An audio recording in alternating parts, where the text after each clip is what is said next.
2 થી 3 રાઉન્ડમાં વાવણી થવાની છે ને, કુવા બોર ભરાશે, ડેમો છલકાશે, એટલે એ કોઈ ચિંતાનું કારણ નથી. એ સમયગાળો એવો હશે કે એમાં બધા જ ડેમો ઓવરફ્લો કરી દે અને ઘણી જગ્યાએ અતિવૃષ્ટિ પણ થાય, અતિ ભયાનક રૌદ્ર સ્વરૂપ સાથે વરસાદ પડે.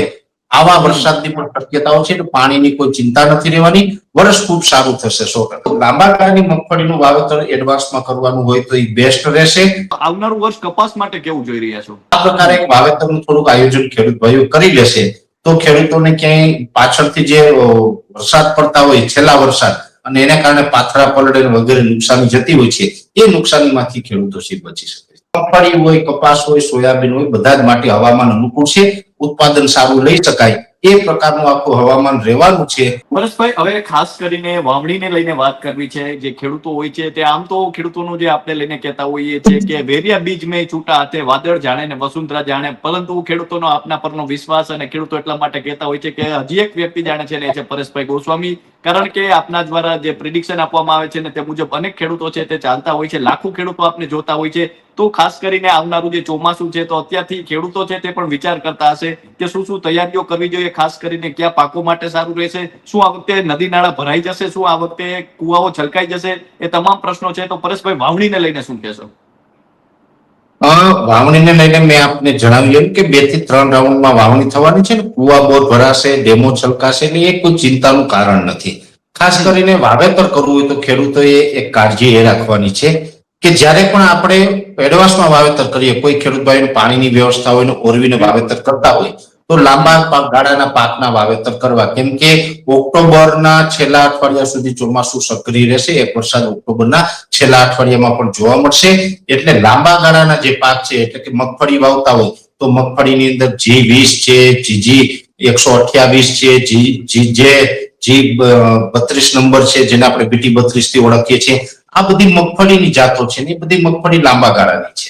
જ્યારે ટૂંકા ગાળાની મગફળી એટલે કે જે 37 નંબર હોય, 39 નંબર હોય, આ જે મગફળી છે ટૂંકા ગાળાની, જે 90 દિવસે પાકી જાય. લાંબા ગાળાની મગફળી 115-20 દિવસ સુધી લેતું હોય, અમુક જમીનમાં 110 દિવસ લે છે. તો લાંબા ગાળાની મગફળીનું વાવેતર એડવાન્સમાં કરવાનું હોય તો એ બેસ્ટ રહેશે. જો ટૂંકા ગાળાની મગફળીનું વાવેતર કરવું હોય તો જૂન એન્ડમાં અથવા તો જુલાઈમાં વાવેતર થાય એ મિત્રો છે ટૂંકા ગાળાની મગફળી વાવી શકે. કપાસનું વાવેતર કરવું હોય તો એમાં પણ ખાસ આ જ કાળજી રાખવાની છે. એમાં પણ અર્લી વેરાયટી આવે છે, લોંગ ટાઈમ વેરાયટી પણ આવે છે. વહેલું વાવેતર કરવાનું હોય તો લોંગ ટાઈમ વેરાયટી બેસ્ટ છે, નહીં તો ટૂંકી વેરાયટી. બીજું ખાસ ગુજરાતની અંદર એરંડા, તુવેર અને સોયાબીન, આનું વાવેતર પણ ચોમાસા પાક તરીકે બહુ મોટું થાય છે.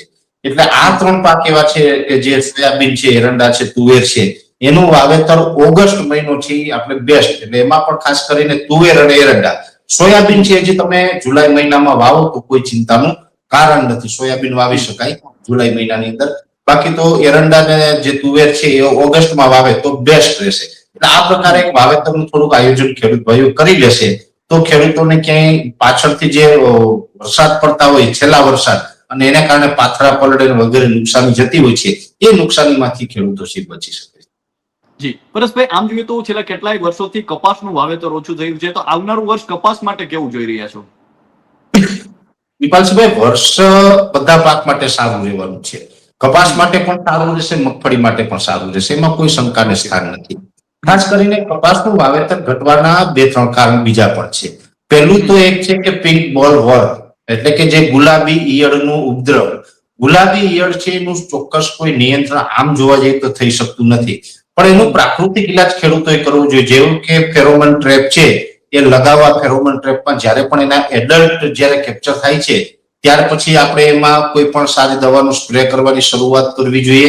અને એ રીતે આપણે જેને એડલ્ટ છે એને જ કંટ્રોલ કરી લઈએ તો આપણે ગુલાબી ઈયળથી બચી શકીએ. નહીં તો ગુલાબી ઈયળનું જે ફૂદું હોય છે એ કપાસનું ઝીંડું હોય એમાં ડંખ મારીને અંદર એનું ઈંડું મૂકે છે, અને એ ઈંડામાંથી બચ્ચું સેવાય એટલે કપાસના ઝીંડવાની અંદર ને અંદર ઈયળ તૈયાર થઈ જાય અને ઈયળ મોટી થઈને અંદરથી ઝીંડવું કોરી ખાતી હોય. ગુલાબી ઈયળ છે એ કપાસના પાકને સંપૂર્ણ ફેલ કરે છે.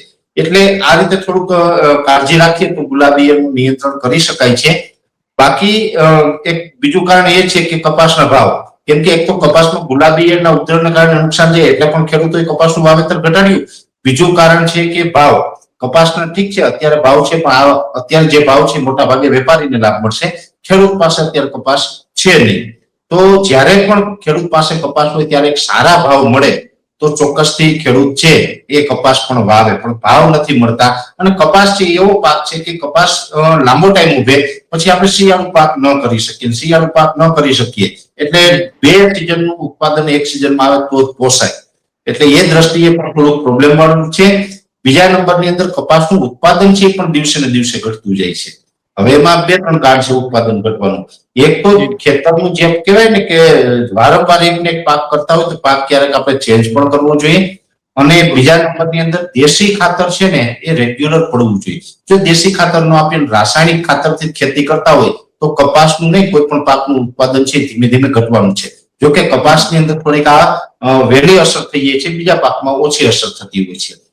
કપાસ છે અત્યારે આમ જોવા જઈએ તો પેલા કપાસ આવતા એ છે નહીં. હવે તો જે આપણે હાઈ ટેકનોલોજી વાળા બધા કપાસના બિયારણો આવે છે, જે ટેકનોલોજીની અંદર આમ તો અમેરિકન આ બધું સંશોધન છે. અમેરિકાની એક કંપનીએ જે બીટી કપાસનું સંશોધન કર્યું છે. બીટી કપાસ એટલે એક રૂની ગુણવત્તા સારી કરવા માટે થઈને આ કપાસનું સંશોધન થયેલું છે. એમાં ઘણી અંશે આ નવી ટેકનોલોજી સફળ પણ છે. બીટીનું ફૂલ ફોર્મ થાય છે બેસુલિસ thuringiensis. હવે ઘણા બધા મિત્રોને કદાચ બીટી કપાસ તો વાવે પણ બીટીનો ફૂલ ફોર્મ ખ્યાલ નથી હોતો કૃપાલસિંહભાઈ. અને દુઃખની વાત એ છે કે જે માર્ગદર્શન આપવા માટે જે લોકોને આપણી વ્યવસ્થા છે આપણી સિસ્ટમની અંદર એ લોકોને પણ ખબર નથી કે આ વસ્તુ શું છે. બીટી અલગ અલગ રીતે એમાં ઘણી વખત બીટી કપાસની અંદર તમે આ બીટીનો કપાસનો જે મુદ્દો પૂછ્યો ને એટલે મને ખૂબ આનંદ થયો. મને થોડીક વિશેષ માહિતી આપવાનો મોકો મળ્યો છે. કપાસની અંદર સમયાંતરે ઘણું બધું અપગ્રેડ થયું છે. હવે એ જે બીટી કપાસ આવે છે શરૂઆતમાં પેલા જે આપણે દેશી કપાસ આવતો ત્યારે હેલિયોથિસ, જેને આપણે લીલી ઈયળ કહીએ છીએ, એની હેલિયોથિસ કહેવાય છે વૈજ્ઞાનિક ભાષાની અંદર. એનો ઉપદ્રવ હતો એટલે બીટી કપાસ બનાવ્યો જેમાં જેનું ફૂલ ફોર્મ છે બેસુલિસ thuringiensis. એની અંદર પ્રોટીન સિન્થેસિસ નું પ્રમાણ હોય છે.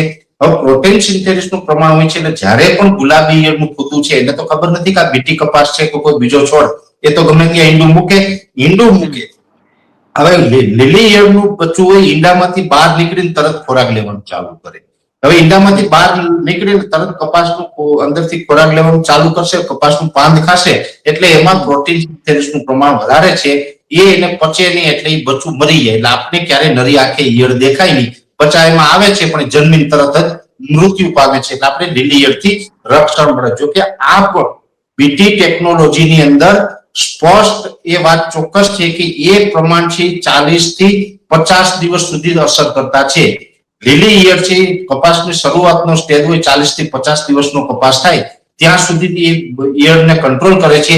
એ પછી જો લીલી ઈયળ આવે તો એમાં મરે નહીં. આ એક વૈજ્ઞાનિક પ્રૂફ થયેલી વાત છે. છતાં પણ ઘણા બધા મિત્રો એવું માને છે કે ના આમાં લીલી ઈયળ આવતી જ નથી આવતી. એનું પાછળનું બીજું એક કારણ છે કે એ સમય પછી વાતાવરણ જે ચેન્જ થઈ જાય છે. ઓગસ્ટ મહિનો નજીક આવી જાય ત્યાર પછી લીલી ઈયળનો જનરલી ઉપદ્રવ થતો નથી. શરૂઆતમાં ઉપદ્રવ થતો હોય ત્યારે આ રીતે કંટ્રોલ કરી લે એટલે રિઝલ્ટ ચોક્કસ એની અંદર છે. એ પછી આપણે સ્પોડેપ્ટેરા લાર્વાનો ઉપદ્રવ થયો કપાસની અંદર. હેલિયોથિસ એટલે લીલી ઈયળ, સ્પોડેપ્ટેરા લાર્વા જેને લશ્કરી ઈયળ કહેવામાં આવે છે આપણે ખેડૂતની ભાષામાં, એનું વૈજ્ઞાનિક નામ છે સ્પોડેપ્ટેરા લાર્વા.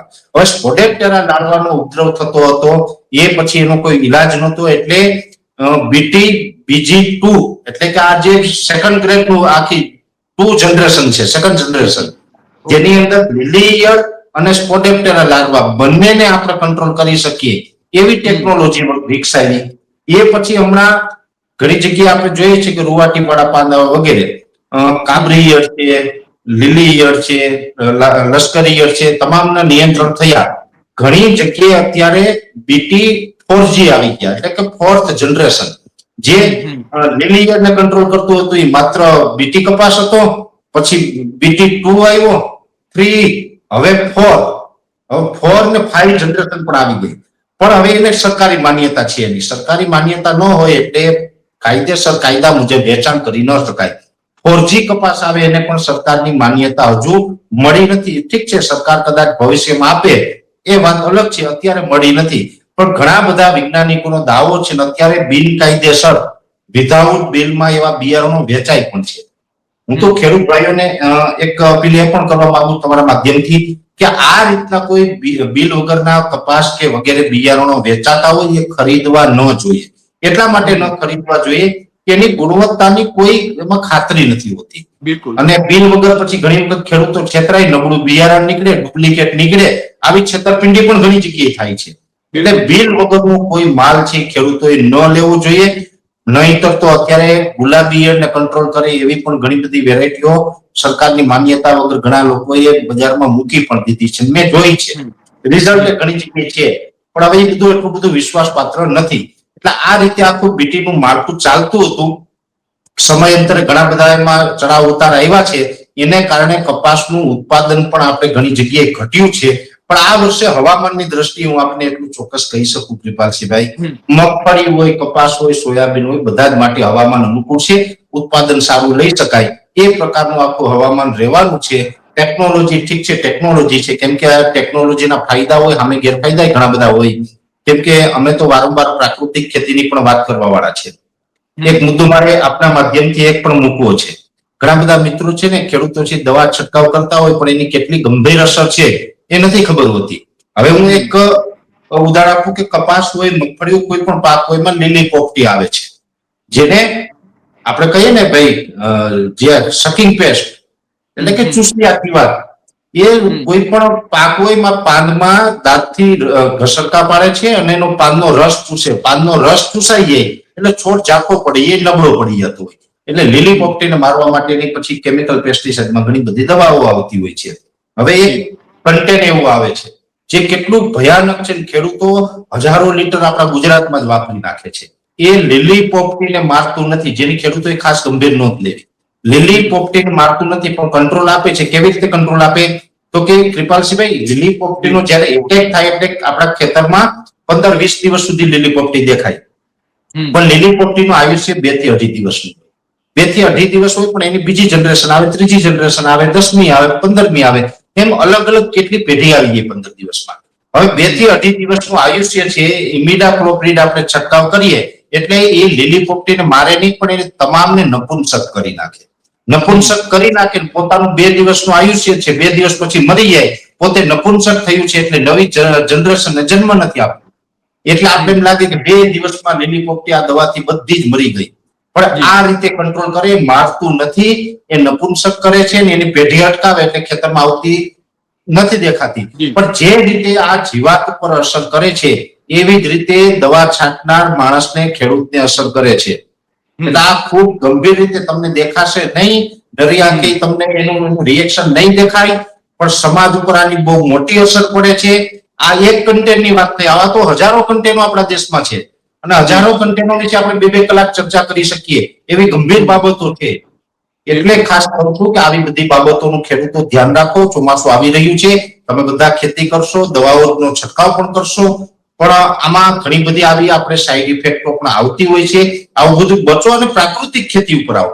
પ્રાકૃતિક ખેતી ઉપર આવશો એટલે જે કપાસનું દર વર્ષે ઉત્પાદન ઘટે છે એ ધીમે ધીમે આપણું ઉત્પાદન વધશે અને આપણે ક્યાંય ને ક્યાંય ફાયદો થશે. એટલે આ પ્રકારે કરવામાં આવે તો બધા જ પાક માટે હવામાન છે અનુકૂળ રહેવાનું છે અને ખેડૂતો માટે ફાયદો રહેવાનું છે.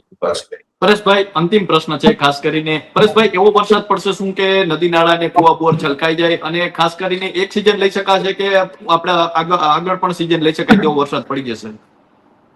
કૃપાલસિંહભાઈ, આમ તો શરૂઆતમાં જૂન જુલાઈમાં મધ્યમ વરસાદો રહેવાના છે, નબળા બિલકુલ નથી રહેવાના, પણ ઓવર પણ નથી થવાના.